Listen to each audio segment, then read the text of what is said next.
let's start off with it, since it's the earlier one. Okay, all right, let's do that. You know, have you? I guess you guys have seen the original, right? You saw the. I've never seen the. I've never really watched the one with Tim Curry. I think I've watched like 5 minutes of it, and so I'm not really familiar with it. But so first of all, how did you feel it compares, Jerry, with? Well, it's a different beast. So let's talk about that. The movie is not a remake of the miniseries. The miniseries is like a totally different beast because it's just first of all a different medium, and I do think that needs to really be brought up. You're able to fit a lot more in to the miniseries, especially. Remember, we're talking about also the heyday of miniseries on ABC of Stephen King adaptations. This was around the same time as The Stand and the Tommyknockers and that sort of thing.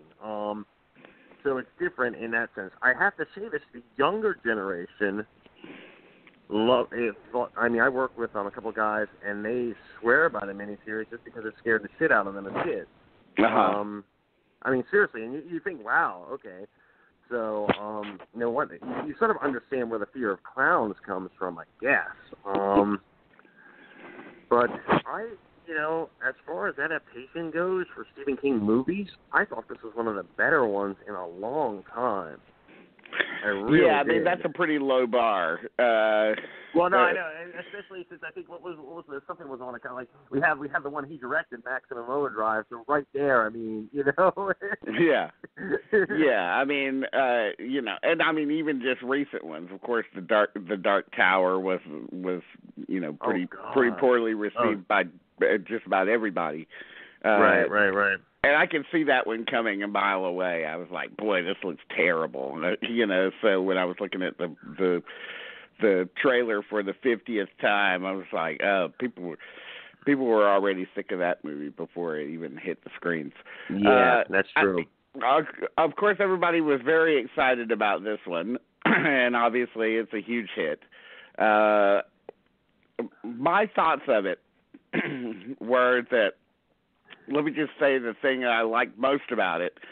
I think everybody can agree that on this that Sophia Ellis, who plays Beverly in it, the girl in the group, it was fantastic in it. She looks great. She sort of looks like a movie star in a way, and I thought she gave the best performance in the movie. And also, just all her scenes. I mean, I thought her major sort of horror scene in the film was the best scene in the movie. With all of the blood and everything, sort of signifying her fear of coming of age because, she's about to get her first period. She's shopping for tampons and stuff. So that was her major fear, and that's how it comes to light.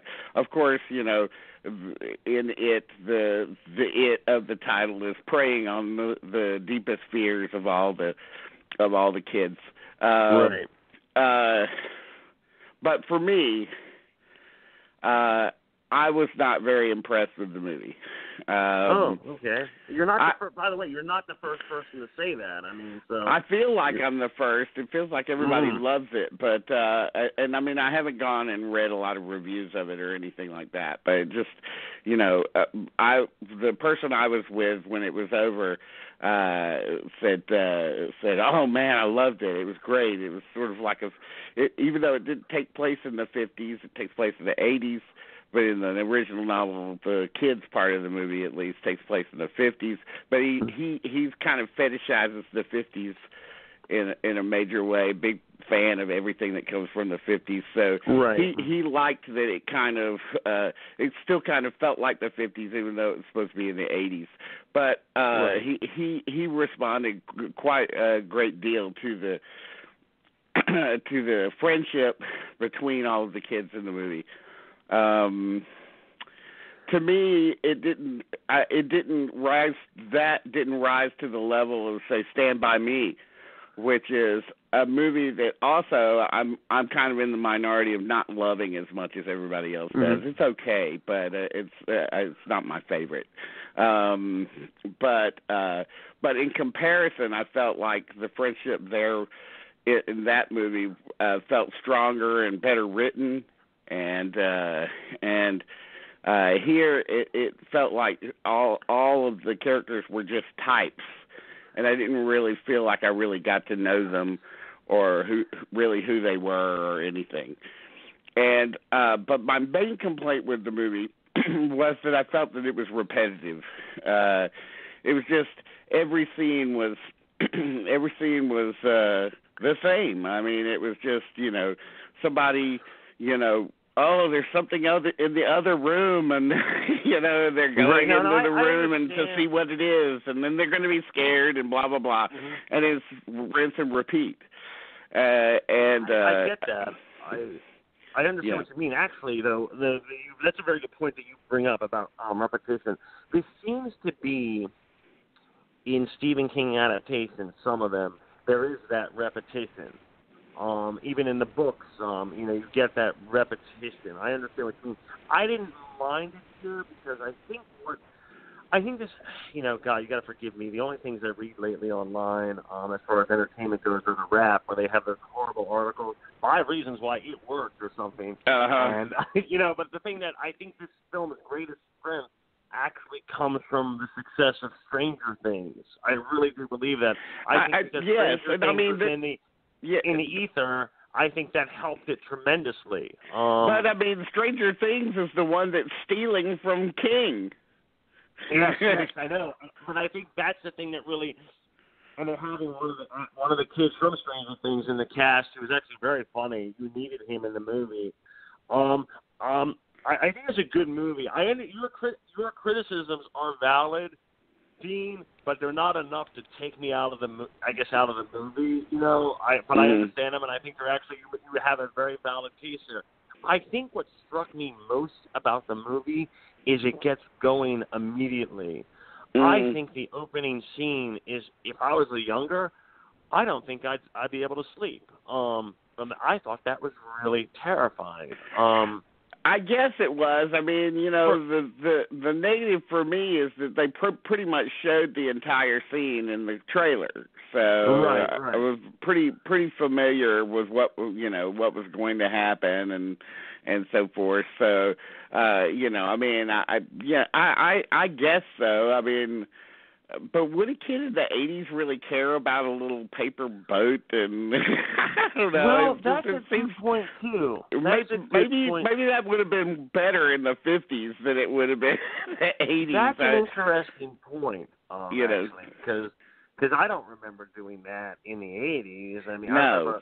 I remember throwing stuff down the sewer a lot of times, but I don't remember a boat. No, that's an interesting point. That little boat represents almost all of the connection that we get between the two brothers, which is supposed to be the crux of the movie. I mean, we just get a little short scene where he says, "Okay, I'll make you a paper boat." You don't really get any kind of sense of like, oh, these guys really love each other, or this is a great relationship or anything. It pretty much gets right to the scares and doesn't underlie it with any real character information. And also, I should say that while I think that most of the kids are good, and I respect the movie too for, I hate it in movies when fat characters in particular are treated as idiots and I thought that they did a good job with really kind of humanizing all of the characters. I thought they did that too. Let me ask you another question. Going back to the I don't think I've seen a major studio film. We're going to be using this word a lot. I can see it with the other film too that we're going to talk about. But I don't think I've seen a major Hollywood film where children are tormented. Yeah. In quite the way. I thought the scene where they bully, it's Benjamin, right? The overweight kid is Benjamin. Isn't that his name? I can't remember, but okay. That scene where they're carving into his stomach. I was like, oh, you got to be yeah. kidding me. I mean, really? I was just like, whoa. Well, that definitely kind of speaks against what I was saying about, treating the fat kid with respect, because, they do torture him a bit, and, but I mean, he's his humanity is very evident, and right. I think that eventually they, outside of what the bullies do to him, I think they treat him with respect. Mm-hmm. The black character I felt was just sort of a cipher. I didn't really know anything about him. He sort of disappears for most of the movie. He appears early and then disappears and then comes back. But really, I felt like, the girl, Beverly, which is the only character that I can remember the name of, which is significant. Right. It was really the only one that I felt was really developed. I feel like she gave a better performance because she had more to do. I guess everybody's going to be talking about Bill Skarsgård as the villain of the piece, as the clown. But from what I hear about Tim Curry, and I could, you can see where Tim Curry would probably give a better performance. I mean, so I don't know. What are your opinions on that? I think Tim Curry's Pennywise is, you go look at a sewer grate, and oh my God, you expect to see him there. You expect to see this clown because it's very iconic from that miniseries. So we see that again in the movie. I had no beef really with the movie. I thought it did what it had to do. What was required of it? Yeah. Whatever was required. So I had no. It got the job done. Had no. Yeah. I'm sorry. It got the job done. Yeah, it got the job done. You use the Aaron Aradias line, who's just, by the way, Aaron is just obsessed with these Sophie Choice questions on Facebook lately. But no, I think it gets the job done. I think it's effective. I think it works. I think, but I can definitely see the criticisms. I mean, the criticisms are valid. Nothing is.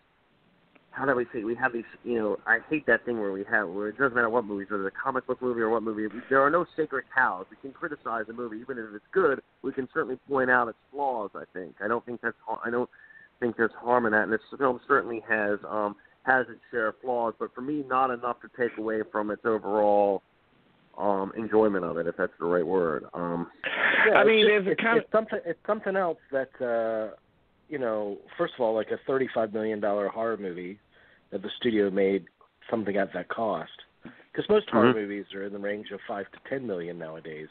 Right.